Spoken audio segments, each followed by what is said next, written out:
Nah, jadi Bapak Ibu udah lihat ya iklan dari Steve Jobs, eh, semacam tribute for the crazy ones, ya, orang-orang gila yang merubah dunia.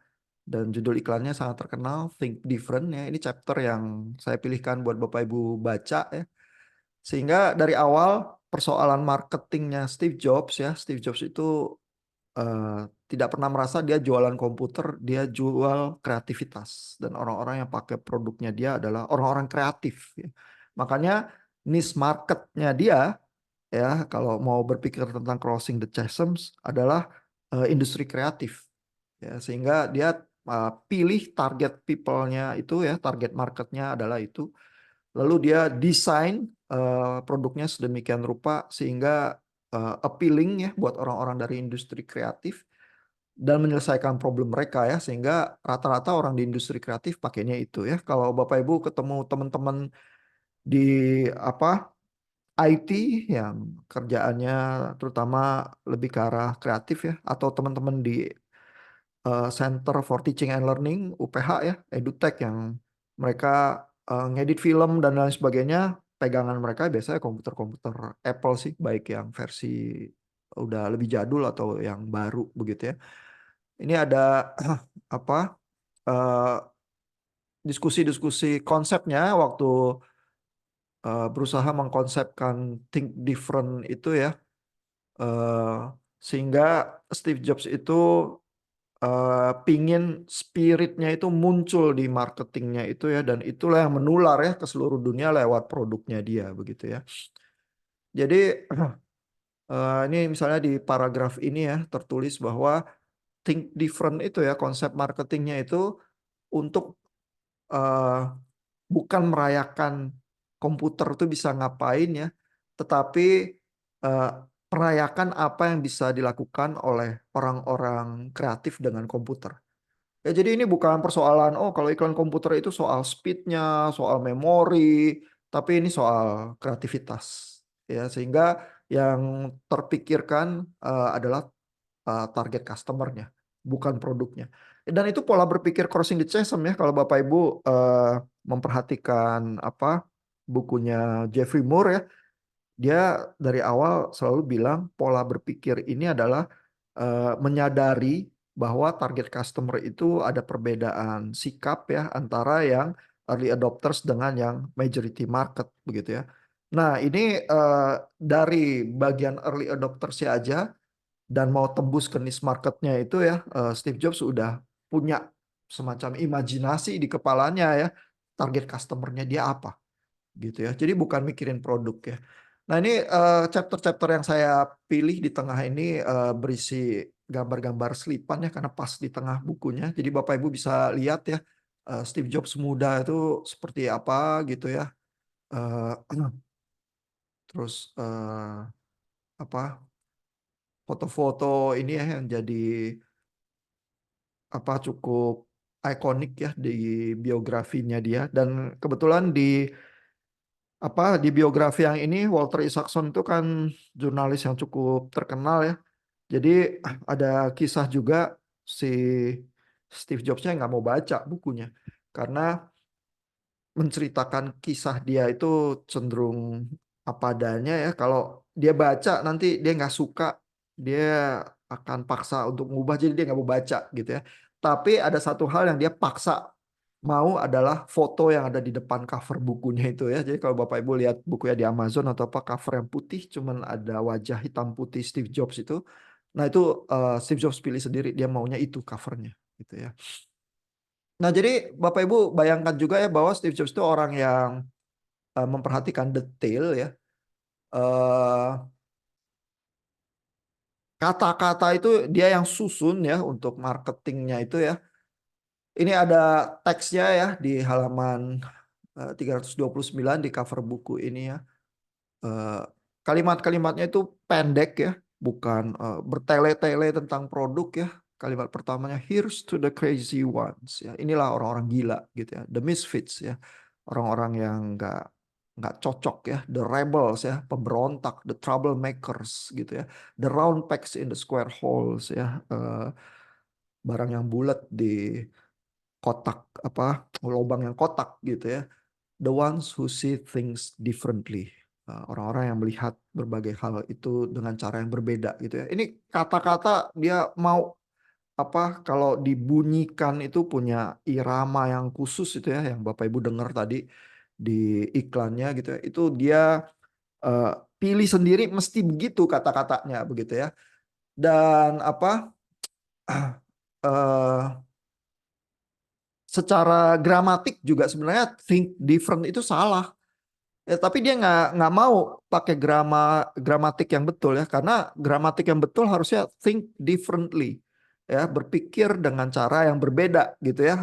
Harusnya itu differentnya harusnya adverb gitu ya, karena menerangkan think yang kata kerja harusnya think differently. Dia nggak mau, dia maunya think different.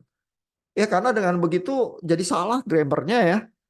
Tapi orang terpaksa berpikir ya kenapa begitu ya think different artinya berpikir memikirkan apa memikirkan perbedaan ya dan different itu bisa kata sifat beda bisa kata benda kalau kata benda sih difference ya jadi juga salah juga gitu ya jadi sengaja pakai gramatik yang salah gitu ya terus memaksa orang kalau itu dibunyikan kok salah gitu ya. Terus jadi terpaksa berpikir ya, tapi kreativitas tuh kayak gitu ya. Even di kalimatnya juga dijiwai gitu ya. Jadi eh, itu iklannya sangat terkenal ya. Dan dengan demikian produknya Steve Jobs itu mendapatkan tempat yang khusus ya di hati orang-orang yang mengagumi begitu ya dan akan jadi fanatik ya. Terus jadi simbol begitu ya. Sama seperti kali kalau atlet pakai sepatu Nike ya atau orang biasa kalau pakai sepatu Nike dan Air Jordan gitu ya, dia sebenarnya mengasosiasi diri dengan Michael Jordan gitu ya bahwa dia siap memang nggak bisa main basket ya tapi dia beraspirasi menimbulkan kesan yang semacam itu gitu ya. Jadi kalau orang pakai Apple itu orang pengen menampilkan aura kreativitas ya, bukan semata-mata pakai komputer apa aja gitu ya. Nggak seperti itu ya. Nah, lalu itu juga mencerminkan heroes-nya si Steve Jobs ya. Jadi orang-orang yang dipilih di situ ya, Gandhi, tadi ada John Lennon juga ya. Dan tokoh-tokohnya itu kayak Muhammad Ali gitu ya. Nggak dikasih namanya, terus either pemirsanya kenal atau nggak kenal gitu ya tapi saking terkenalnya berarti kalau nggak kenal maka orang yang nonton itu yang agak kuper begitu ya. Nah jadi itu konsepnya ya di satu chapter ini di apa diceritakan ya. Ini ada tokoh-tokohnya juga ya di sini ya. Dibilang di paragrafnya ini ya. Kata Walter Isaacson ini hanya sedikit perusahaan atau pemimpin perusahaan mungkin nggak pernah ada lagi ya yang berhasil ya eh, menyamakan produknya ya dengan satu kegilaan yang terlalu berani begitu ya dan menyamakan mereknya itu dengan Gandhi, Einstein, Picasso, Dalai Lama dan seterusnya gitu ya. Itu Steve Jobs yang melakukan yang kayak gitu ya. Nah, jadi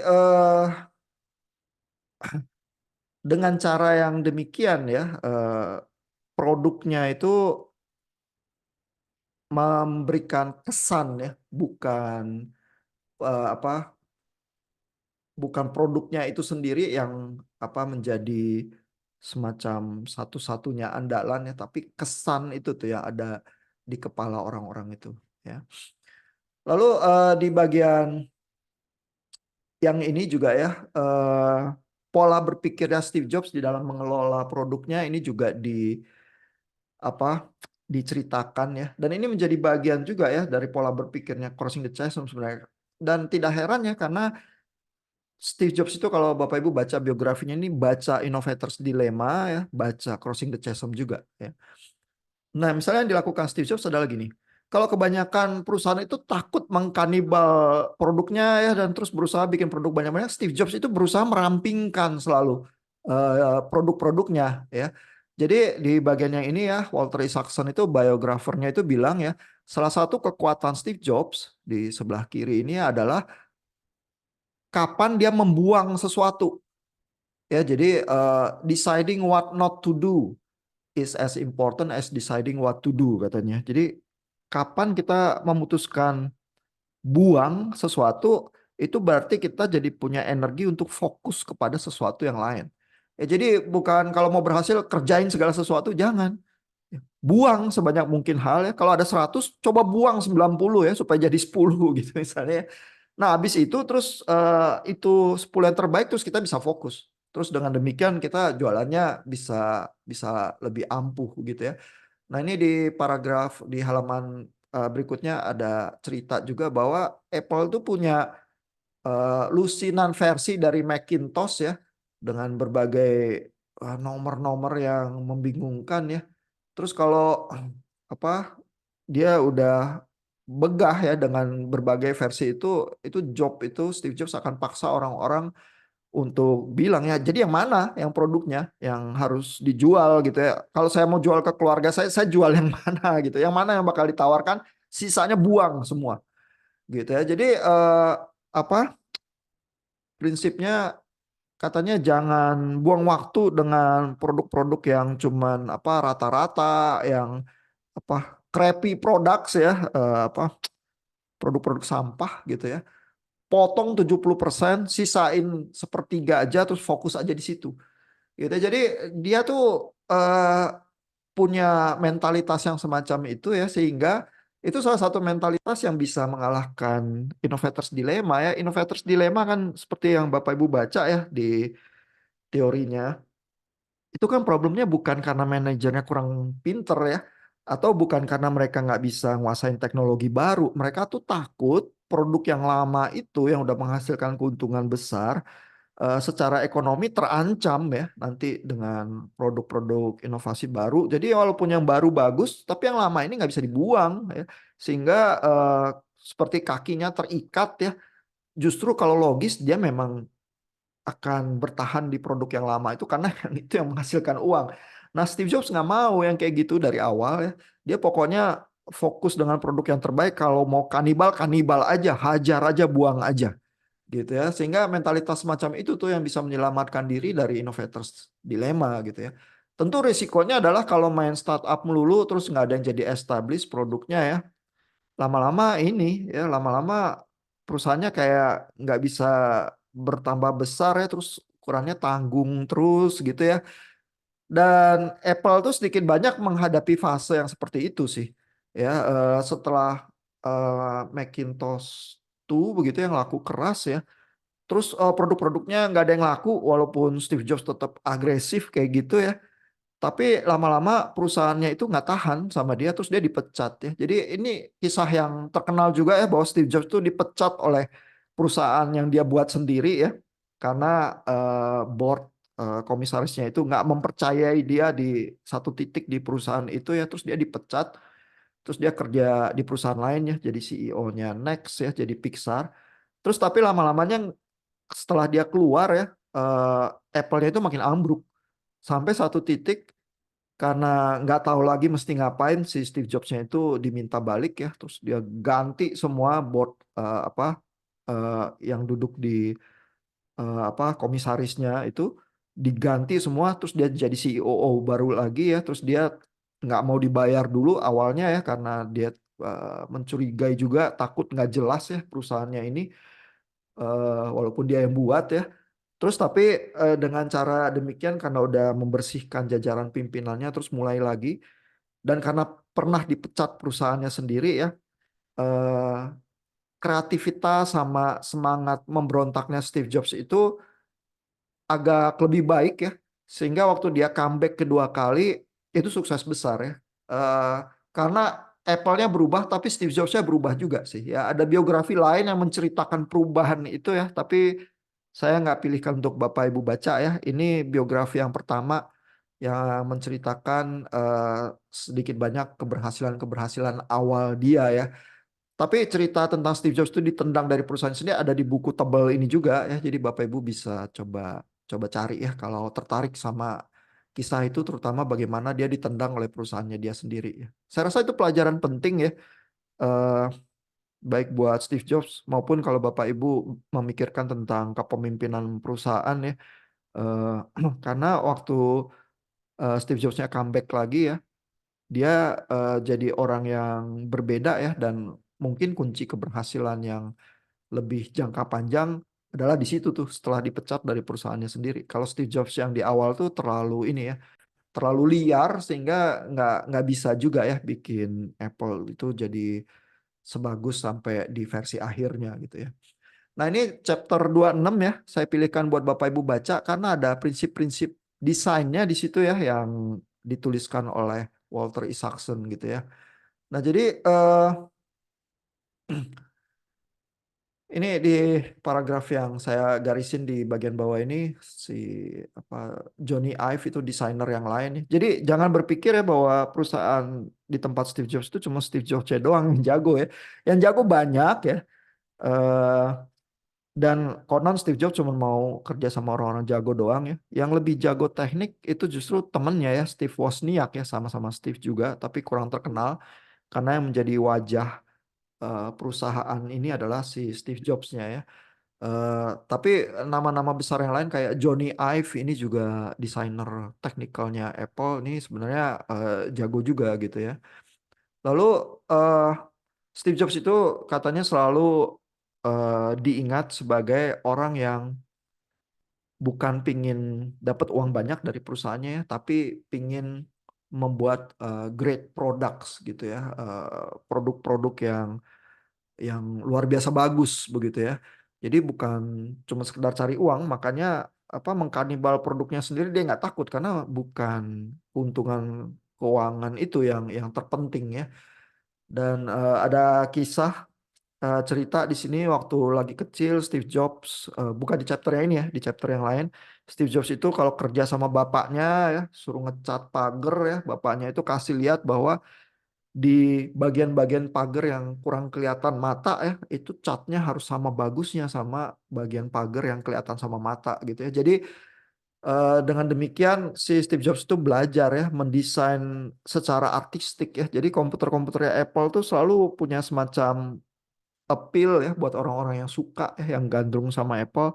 Bentuknya itu lebih artistik ya, desainnya eh, tipis banget ya, lebih mengkilap ya, lebih kayak apa, memancarkan kemewahan dan kesederhanaan, pemakaian yang lebih mudah dan lain sebagainya gitu ya. Jadi ada kesan-kesan itu yang si Steve Jobs itu selalu maksa engineer-nya. Kalau engineer kan maunya biasanya yang penting barangnya bekerja ya, nggak usah terlalu indah gitu. Yang penting berfungsi gitu ya. Tipikal engineer gitu, Steve Jobs nggak mau. Steve Jobs mau barangnya indah, fungsinya luar biasa bagus gitu ya. Kadang-kadang dia maksa engineer-nya untuk eh, menghemat waktu restart produknya ya. Coba hemat lagi 25 detik ya. Engineer-nya bilang nggak bisa, harus ini, begini. Terus prosesor kita punya limitasi ini. Nggak mau tahu ya. Potong waktunya menjadi apa 25 detik lebih cepat. Karena bayangin ada sekian juta orang yang pakai, sekian juta orang yang pakai itu pakai kali 25 detik itu berapa banyak waktu yang terbuang untuk cuman booting apa komputernya doang ya. Jadi engineer-nya abis itu marah-marah terus balik lagi ke produknya gitu-gitu. Ya, jadi sebagai bos Steve Jobs terkenal ya kalau Bapak Ibu baca biografi ini bukan bos yang menyenangkan gitu ya. Dan ada semacam anekdot-anekdot kalau naik ke lift bareng Steve Jobs, kalau lagi sial terus pas liftnya nyampe ke lantainya buka pintu bisa kehilangan pekerjaan itu ya kalau apa nggak beruntung begitu ya pembicaraannya di dalam lift itu begitu ya. Nah, jadi Steve Jobs itu selalu punya perhatian khusus sama desainnya dan sering masuk ke lab terus ngacak-ngacak labnya begitu ya. Dan apa mungkin buat engineer-nya terlalu perintilan ya, mau semacam kesempurnaan tertentu di produknya ya, tapi juga semacam simplicity tertentu begitu ya. Jadi ini di halaman 343 ya ada paragraf ini ya. Eh, Ever since Apple's first brochure proclaimed simplicity is the ultimate sophistication, ya, Jobs had aimed for the simplicity that comes from conquering complexities, not ignoring them. Jadi salah satu apa ciri khasnya produknya Apple juga Steve Jobs maunya simplicity ya, tapi bukan kesederhanaan yang mengignore kerumitan ya, tapi kerumitan itu ditaklukkan ya supaya jadi simple ya. Salah satu cerita teknikal yang sangat terkenal juga adalah bagaimana Steve Jobs itu mencuri desain mouse ya. Mouse yang kita pakai sekarang itu ya, itu Apple tuh yang eh, apa yang masih kayak gitu ya dari zaman dulu. Tapi yang punya teknologi itu tadinya Macintosh. Ya, terus satu kali Steve Jobs pergi ke Macintosh, terus engineer-nya Macintosh pamerin ya mouse yang kayak gitu ya, sehingga kan kalau nggak ada mouse mengontrol komputer itu agak repot ya. Gimana kalau cuma punya keyboard aja kan nggak enak ya. Bapak Ibu kan juga selalu kerja pakai mouse dan zaman sekarang mungkin inovasinya mouse-nya wireless ya, tapi bentuknya masih gitu-gitu aja itu dari zaman Steve Jobs ya. Dan Macintosh-nya sendiri nggak mengenali ya betapa pentingnya yang kayak gitu. Steve Jobs waktu dipamerin itu dia langsung ini hal yang penting gitu ya, langsung dia include di produknya dia ya. Jadi walaupun yang nyiptain Macintosh tapi yang apa eh, cukup ketajamannya untuk menangkap bahwa itu hal yang terpenting ya dan menjadi inovasi ya, itu Steve Jobs ya. Jadi justru munculnya di Apple yang pertama itu ya, karena menghasilkan kesederhanaan, karena itu yang diincar ya, semacam idealisme desainnya Steve Jobs itu ya. Nah, ini juga mengingatkan Bapak Ibu sebenarnya kepada Crossing the Chasm ya, karena kalau Bapak Ibu ingat ya, Jeffrey Moore itu bilang early majority itu nggak mau ngoprek. Kalau kita pakai produk terus produknya sulit ya, oh harus install ini itu dan lain sebagainya. Oh ini masih harus di susah lah makainya ini itu, nggak mau. Majority market nggak mau. Kalau early adopters atau innovators mau ya. Tapi dari awal Steve Jobs itu maunya ini bisa dipakai orang biasa karena simple. Ya, sehingga sebenarnya pola berpikirnya Steve Jobs itu udah pola berpikir crossing the chasm. Ya, dan kalaupun dia nggak punya produknya, dia akan pilih partnership ya supaya bisa menghasilkan compelling reason to buy untuk target marketnya dia. Ya, itu juga pola berpikirnya Crossing the Chasm. Ya. Nah, eh, ini di halaman ini ya 344 di sini ada satu paragraf yang bilang di dalam kebanyakan perusahaan biasanya terutama perusahaan teknologi ya, engineering itu cenderung yang ngedrive desain. Ya, tapi di perusahaan Steve Jobs sebaliknya ya. Jadi di perusahaan kebanyakan engineers itu yang bikin kriteria, spesifikasi, requirements ya. Dan si designers itu yang kerja sama spesifikasinya si engineers begitu ya. Tapi kalau buat Steve Jobs kebalikannya ya, waktu dia didepak dari ini Apple ya, dia kerja di Next, dia mau buat misalnya komputer itu bentuknya kubus. Engineer-nya pusing banget ya karena buat PCB, masangin prosesor dan lain sebagainya, bentuk kubus itu bikin susah gitu ya. Tapi dia maksa. Nah, cuman untungnya juga dia ngembangin semacam operating system ya yang makin lama makin bagus. Komputer dia waktu di Next itu kurang gitu laku sih. Tapi karena berusaha ngembangin desain dan lain sebagainya, waktu dia dipanggil balik lagi ke Apple ya, dia bawa itu juga tuh hasil eksperimennya dia itu ya, terus di diinjek ke dalam teknologi Apple yang baru gitu ya, sehingga produk-produknya juga jadi eh, sangat canggih untuk di zamannya dia gitu ya. Nah, tapi pola berpikirnya dia tetap sama. Dia maunya desain itu ya, eh, maunya begitu, engineer-nya harus nurut dan harus berusaha menghasilkan desain itu yang dari awal dia udah tentukan dan udah pilih gitu ya. Jadi engineer-nya selalu yang setengah mati kalau kalau di Apple ya. Kalau di perusahaan teknik yang biasa, engineer-nya yang jadi raja gitu ya. Desainernya harus nurut engineer. Di tempat Steve Jobs kebalikannya, karena buat dia desain itu yang paling penting ya. Eh, dan itu karena dia pilih target market tertentu ya, misalnya industri kreatif atau apa ya. Kalau orang industri kreatif suruh beli komputer yang rada butut kelihatannya ya, cuman yang penting bisa jalan ya, terus mungkin jalannya cepat ya, tapi nggak kayak mendukung kreativitas sih, nggak mau juga gitu ya. Jadi ini begitu sudah memikirkan target market kalau di polanya Crossing the Chasm ya, apapun yang target market itu butuhkan ya, pain point-nya selesaikan, kasih solusinya. Sesusah apapun engineering-nya sediakan gitu ya, karena supaya si target marketnya punya compelling reason to buy begitu ya. Nah, terus ini di halaman 347 ada paragraf yang bilang ya bahwa eh, Jobs itu ya suka mengajari orang-orang ya, kan ada pepatah, jangan apa, don't judge a book by its cover ya, jangan apa, jangan ngelihat buku dari covernya doang, tapi justru Steve Jobs itu maunya adalah bilang semua orang pasti judging a book by its cover. Ya makanya eh, seluruh apa bagian dari produk Apple tuh harus bagus, bahkan sampai packagingnya gitu, sehingga orang kalau beli ya, sampai beli begitu buka boxnya waktu unboxing itu ya, ini kelihatan udah beda banget ya waktu unboxing itu sama jenis produk-produk yang dari merek lain gitu ya. Boxnya aja harus bagus, karena begitu orang pegang boxnya bagus, orang akan pikir kalau desainnya aja boxnya sebegini hebat gitu ya, gimana isinya yang di dalam boxnya gitu ya.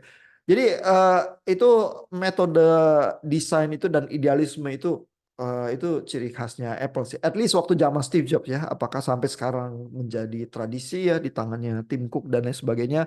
Buat Bapak Ibu yang beli produknya mungkin bisa merasakan gitu ya. Saya bukan termasuk yang ngefans sih ya. Nanti Bapak Ibu baca buku lain ya. Ada analis profesor dari NYU yang memberikan penilaian terhadap Apple yang zaman sekarang yang kurang begitu ngefans juga ya. Tapi nanti Bapak Ibu baca di buku yang lain ya.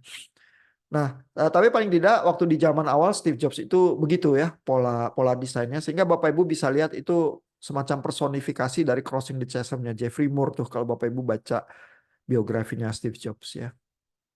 Nah, lalu ini di chapter 31 ya yang saya pilihkan juga buat Bapak Ibu baca ya, ada cerita bagaimana Steve Jobs itu menghasilkan iTunes.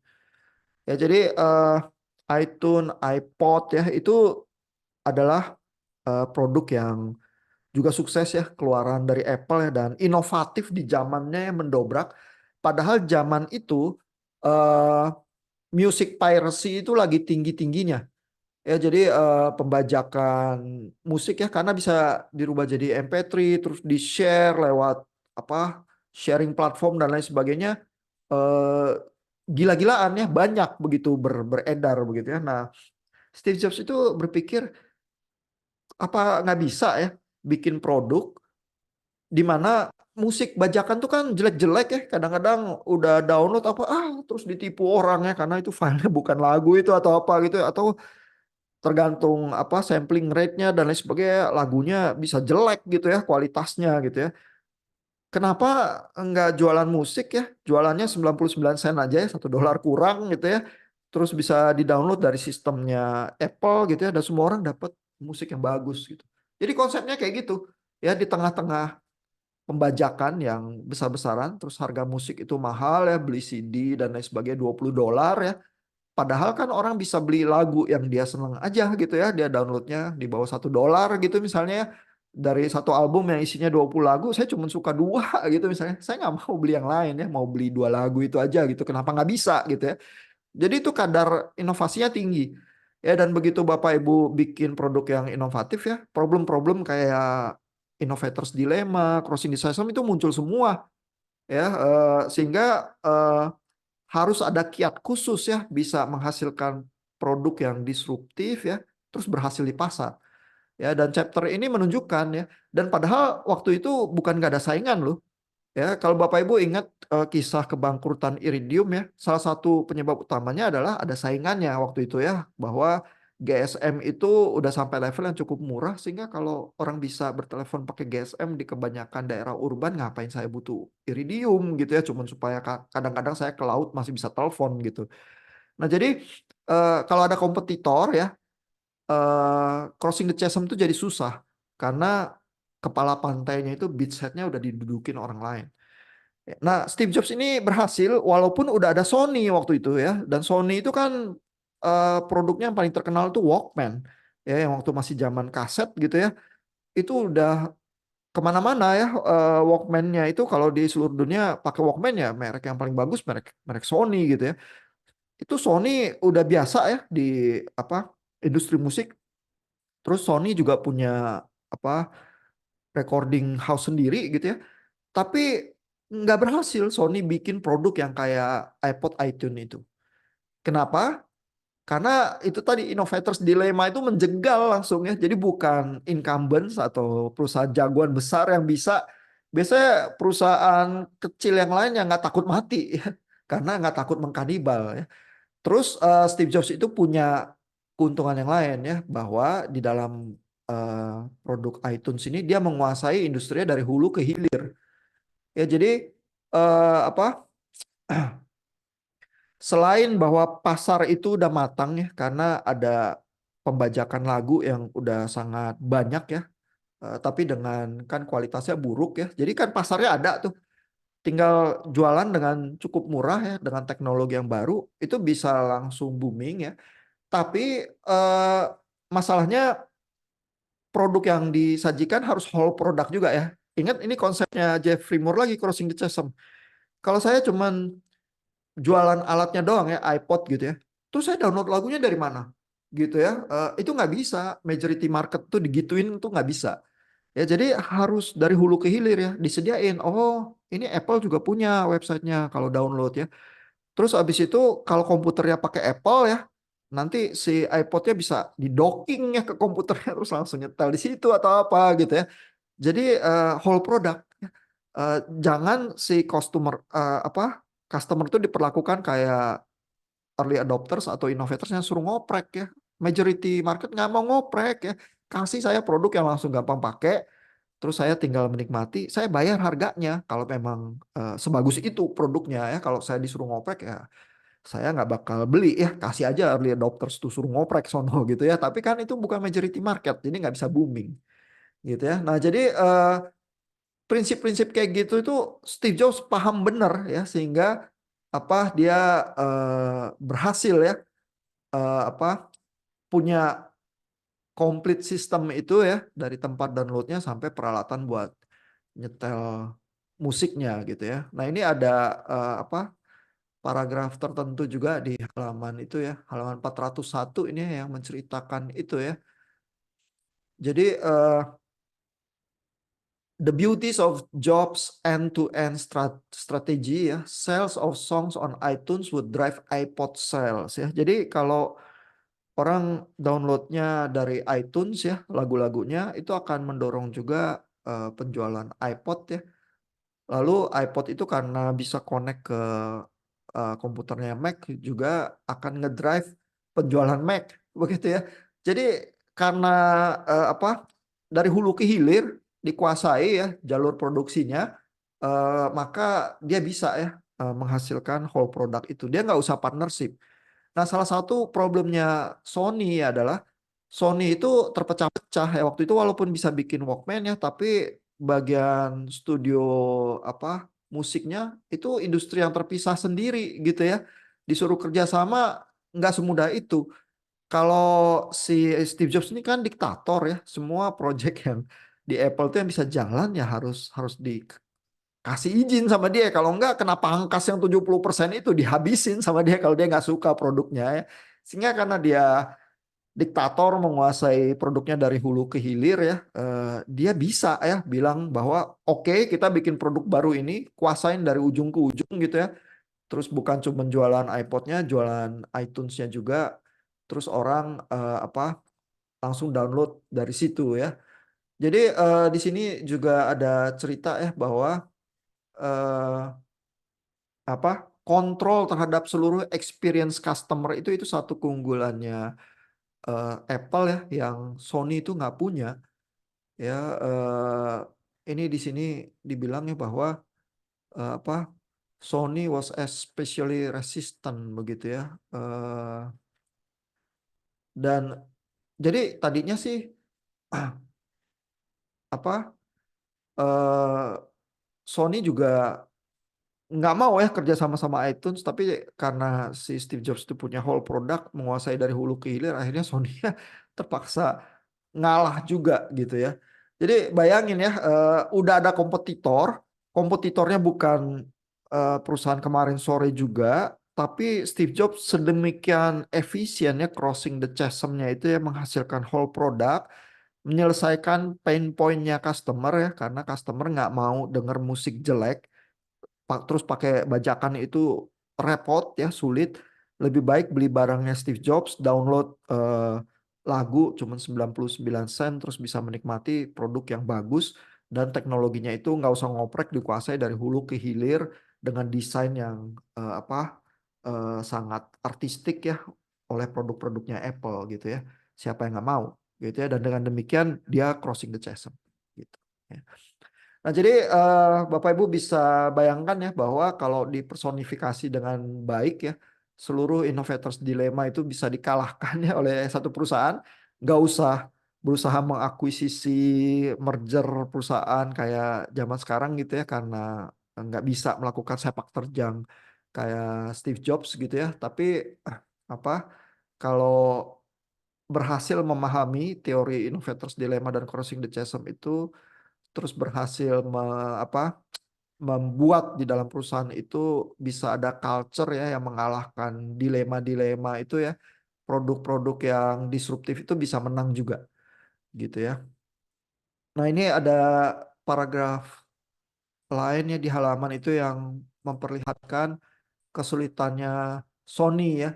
Ini di halaman 407 ya, ada di bagian kanan bawah ini ya. Sony tidak mampu melakukan itu walaupun udah berhasil jadi pionir ya, menghasilkan produk kayak Walkman ya, punya perusahaan recording musik yang baik, punya histori yang sangat panjang ya untuk customer apa gadget gitu ya, yang bukan bukan tanpa jam terbang ya Sony ya, tetapi apa tetap dari segi segala kemampuan perusahaan itu gagal ya bersaing dengan strateginya Steve Jobs itu yang mengintegrasikan hardware, software, devices, dan juga kontennya ya, lagu-lagunya yang dijual lewat portalnya dia juga ya. Karena si Apple tuh nggak punya penyakit kayak Sony yang takut mengkanibal sister company-nya sendiri, karena recording house sama perusahaan Walkman itu perusahaan yang berbeda begitu ya, sehingga Sony mengalami kesulitan-kesulitan innovators dilemma, Steve Jobs dan Apple itu enggak ya. Jadi ini di halaman sebaliknya 408 ada paragraf ini yang tertulis, in addition like many companies Sony worried about cannibalization ya. Jadi Sony itu takut soal kanibalisasi kalau ada terutama dia membangun apa pemutar musik dan servisnya ya, yang membuat orang jadi mudah mendapatkan musik digital ya, yang pasti akan kena kanibal ya industri Walkman-nya, musik analog itu begitu ya. Terus itu udah jadi problem besar tersendiri ya, karena Innovators Dilemma itu juga monster yang sulit ditaklukkan ya. Tapi seorang Steve Jobs nggak takut yang kayak gitu-gitu ya. Terus dia juga punya strategi menghasilkan whole product itu dari awal ya, udah menjadi culture juga di perusahaan dia. Dengan mudah dia ngalahin Sony ya, waktu zaman kejayaan Sony justru malah ya dia melakukannya.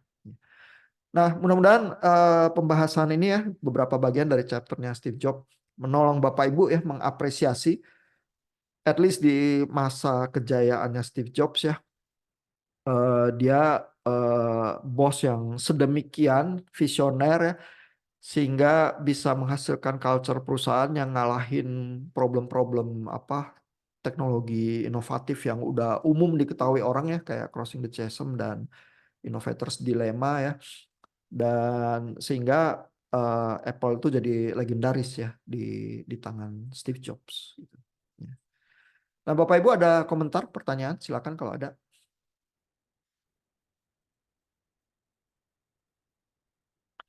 Kalau nggak ada, berarti kita sampai di sini ya. Bapak Ibu nanti nulis textingnya ya di eh, forum yang soal Steve Jobs. Buat kelompok yang belum posting long tail ya, silakan juga ya.